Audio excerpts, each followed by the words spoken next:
Good afternoon, everyone. We're taking a family trip to the Dinosaur National Monument region. Don't know if we'll see a lot of wildlife, but there will be certainly some interesting rock formations like that right there. But stay tuned, might see some cool stuff. At the north end of the greater Colorado River Basin, Dinosaur National Monument is a truly unique place with interesting clashes of geology and geography, different biomes coming right up against each other thanks to extreme changes in elevation, and along with that, some pretty impressive fossil discoveries that have been made within the area. So we're inside the quarry building. Literally a building built right around a ridge where they've been pulling stuff out. And you can see right in the wall there, fossil bones all over the place. We'll probably get a little closer look down as we go down the ramp. Here's a look from down below. You can see some of the big fossils still embedded up there, mostly sauropods. Chimerasaurus apparently is the most common here. But here and there you can find some that are also large theropods, and stegosaurs, dryosaurs. So you got the option here of touching some of the real fossils.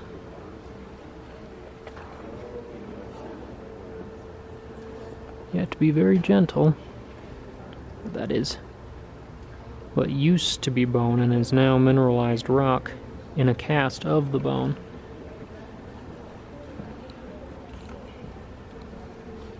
And there's a few more down the path over here.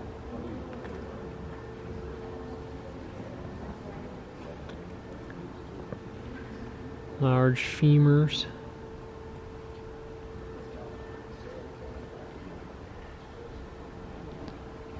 And of course, up there, all of the other bones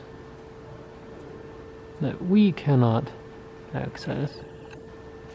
That was a couple of big femurs.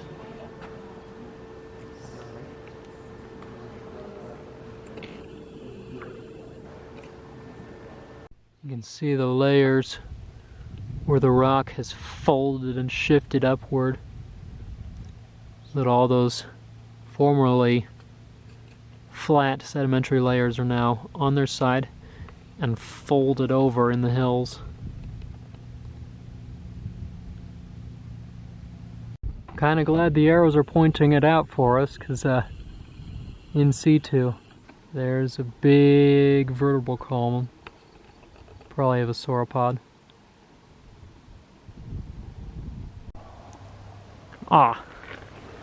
And he just went in the crack, but there was a side blotch lizard. He's now wedged in there. I don't know if we can see him now or not. Oh well, that might be him. Though reptiles are always generally my big focus, the weather on this trip was really not conducive for finding a lot of them, so I turned my attention to a lot of the plants and the geology in the area. Interesting rock formations, interesting colors everywhere, and of course, early or mid-spring is a great time for some of the very ephemeral wildflowers that sprout in the Utah desert basins. If you look very closely, there's a rabbit hiding in the weeds here.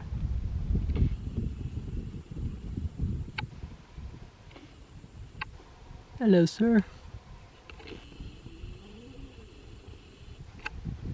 Well, and over here, just off the trail, completely unbothered by my presence, is a couple of prairie dogs wandering about. Hey, where's the guys that eat you, huh? And finally, on camera,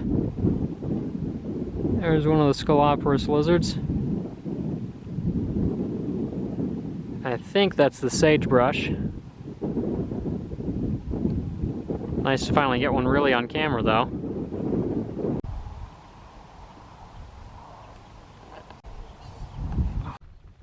Petroglyphs on the side of the rock here. These ones, a lot of people will probably walk right by because the main scenery that they showcase is this wall over here.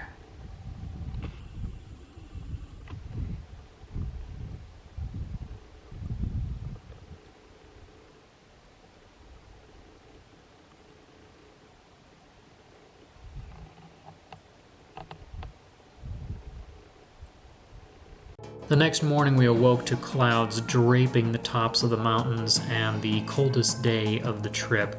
I think the high was like maybe 60 degrees at most. We headed up to a hatchery on the north end of the monument where you have to go up a really high plateau to actually get down into the canyon where the hatchery is at. Cool place to visit, but not great for the animals I was really hoping to see.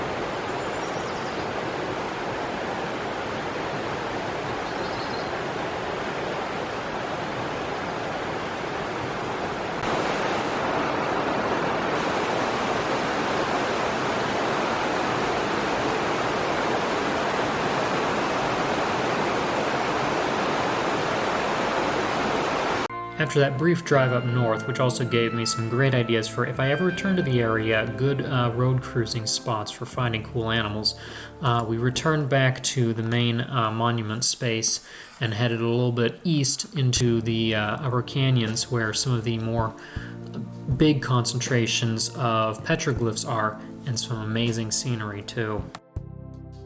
Different than Oh, it these is might have. now. Yeah. So what I've heard is that the landscape changes from the time you do it. The other thing is that in some cases they actually built a platform. Well, it seems kind of obvious why this area is called the lizard petroglyphs. But are there lizards? There's a significant number. Okay, bud.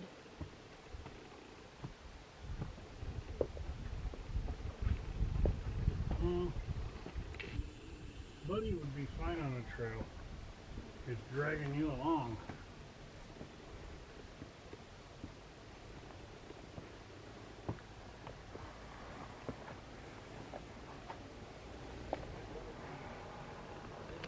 Though the weather wasn't great for reptiles, the clouds did make for a lot of good soft lighting for enjoying the landscape. This is a place certainly where you can, if you just head up onto the back end of a trail, you can find some incredible panoramas.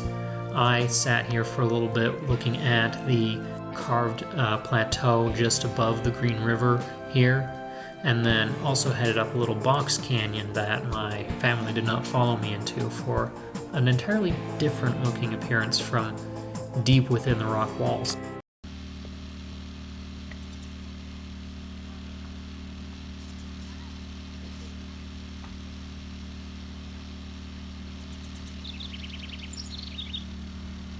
Here's something rather odd that I've not seen before. The migration of the Mormon crickets is occurring, and we've passed several columns of them crossing roads. Finally had a place to pull over to see one that's actually alive. They are big insects with some odd color too. I'll have to look up why exactly they migrate though, what's triggering it. They are just odd looking insects. Alright, so we've pulled over briefly to check out the mass swarm of crickets. It's just running all over the road here. You can see them just jumping all over the place. there's evidence, of course, where it's heaviest because they're all squashed on the road. But these guys are a lot smaller. I'm guessing these are the young ones that are just starting to come out and feed. My goodness. Let me see. Oh my. Yeah, okay, it's thicker over here. Oh, look at them all.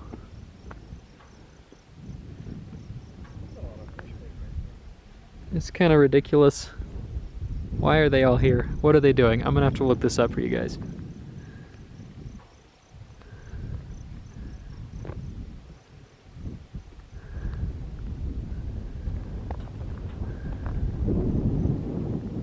You can hear them. Oh, they're covering the hillsides.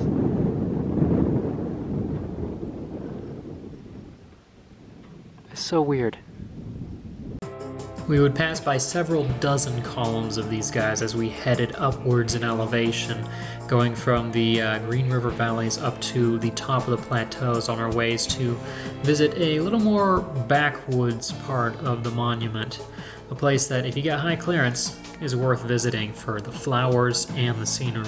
Thanks to the very diverse elevation in the park, you can have areas where low elevation, it's almost feeling like summer, whereas you go up to the tops of the plateau and the high peaks, and it still feels like it just barely came out of winter, and all sorts of different geology and interesting organisms to go with. We got kind of a cool little natural cave in here. You got a duck to get in. Oh. That goes up a long ways.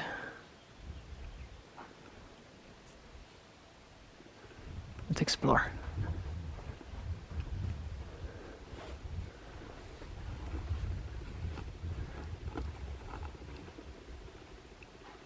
A lot of graffiti on the walls, unfortunately. I don't know how far you can actually go. It looks like it ends over here. After it gets very dark.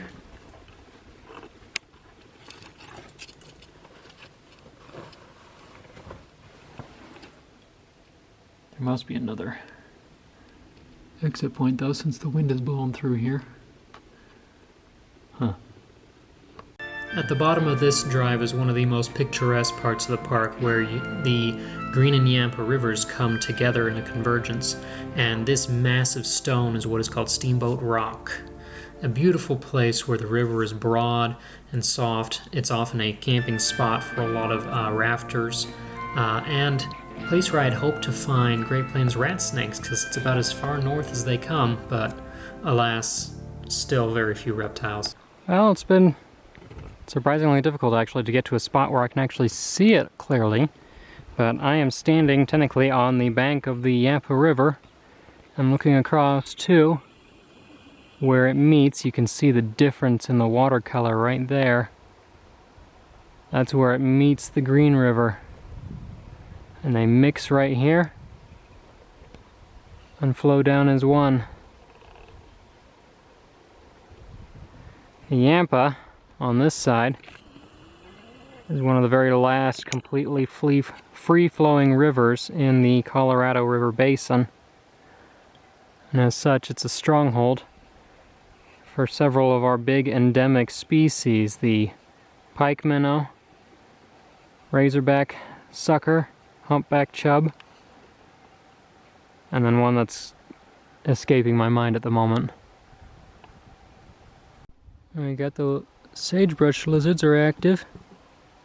There's one, there's two, there's a mosquito biting my neck, right along the riverbank. Not in the grassland above where I thought they would be.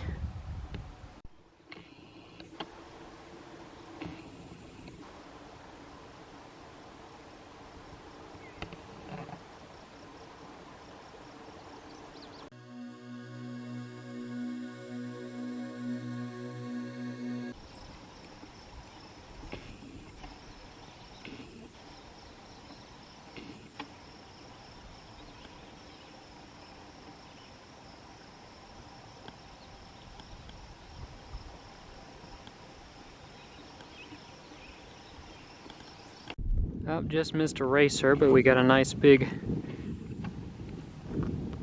northern plateau lizard here, hanging out on the homestead.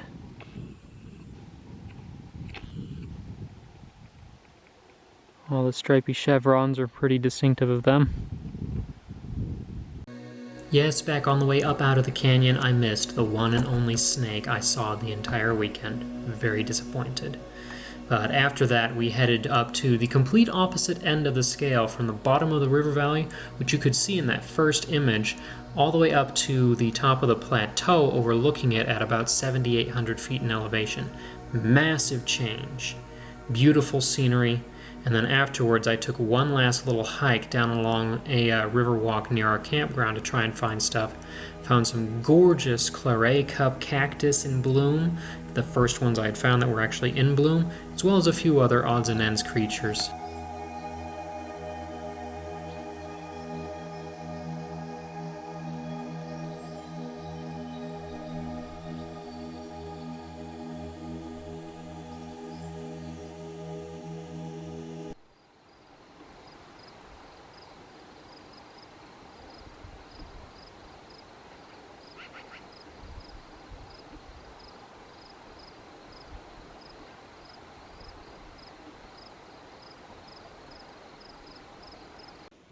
Not quite what I'm looking for, but that is an impressively fat scorpion.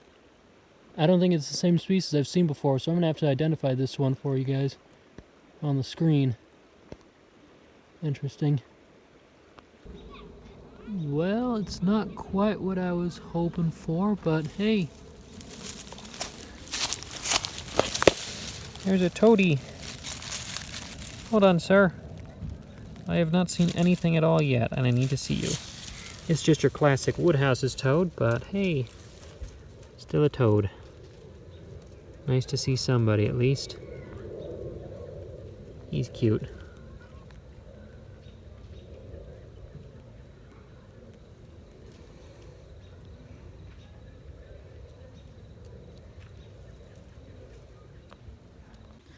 Still no snakes, but on the morning we're leaving, I managed to catch a large female plateau lizard here. Very drab chevrons there and that bright color. She's going to get ready to lay some eggs soon because she's really plump. So we won't bother her too long. We're just gently holding her so we can get some photos. Then we'll put her back in her bush. Alright, there you go.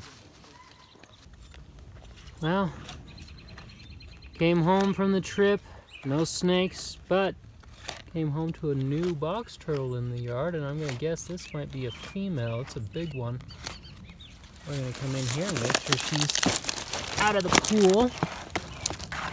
Hi, that's the second one who's gotten caught in the pool. What are you guys doing, huh? Oh yeah, Grumpy. Yeah, you're a big female. Look at that short little tail. Hi.